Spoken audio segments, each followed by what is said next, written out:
మన రక్షకుడును ప్రభుని యేసుక్రీస్తు నా మధుర నామమున మీ అందరికీ ఉదయకాల శుభములు తెలియజేస్తున్నాను. ఈరోజు దేవుని వాగ్దానం యోహాను సువార్త 14:14.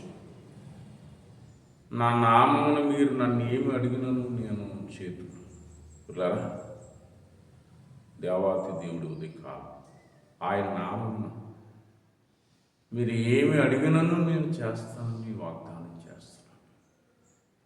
యేసు అనే నామం, యేసు అనగా రక్షకుడిని అర్థం.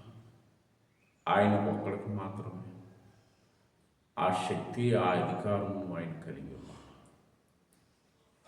106 కీర్తన 8 ఇశ్రాయేలు ఐగుప్తు దేశం నుండి కానాను వైపు ప్రయాణం చేస్తున్నప్పుడు మార్గమధ్యంలో వారికి ఎర్ర సముద్రం ఎదురైనప్పుడు, వెనుక శత్రువులు వారిని తరిమినప్పుడు దేవుడు ఎర్ర సముద్రమును పాయలుగా చేసి వారిని ముందుకు నడిపించి కానాను దేశంలోనికి నడిపించినట్లుగా చూస్తాం.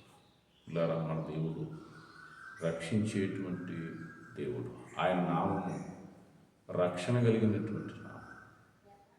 మూడవదిగా 1 యోహాను పత్రిక 2:12 ఆయన నామం బట్టి మీ పాపమును క్షమించబడి యేసు నామం వలనే ప్రభువైన యేసుక్రీస్తు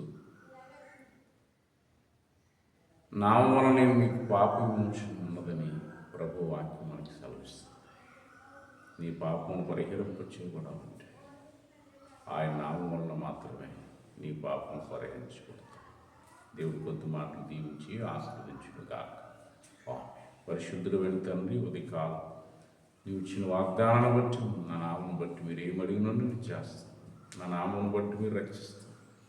నా నామం బట్టి మీ అపరాధ దోషములను క్షమిస్తానని వాగ్దానం చేస్తావు తండ్రి.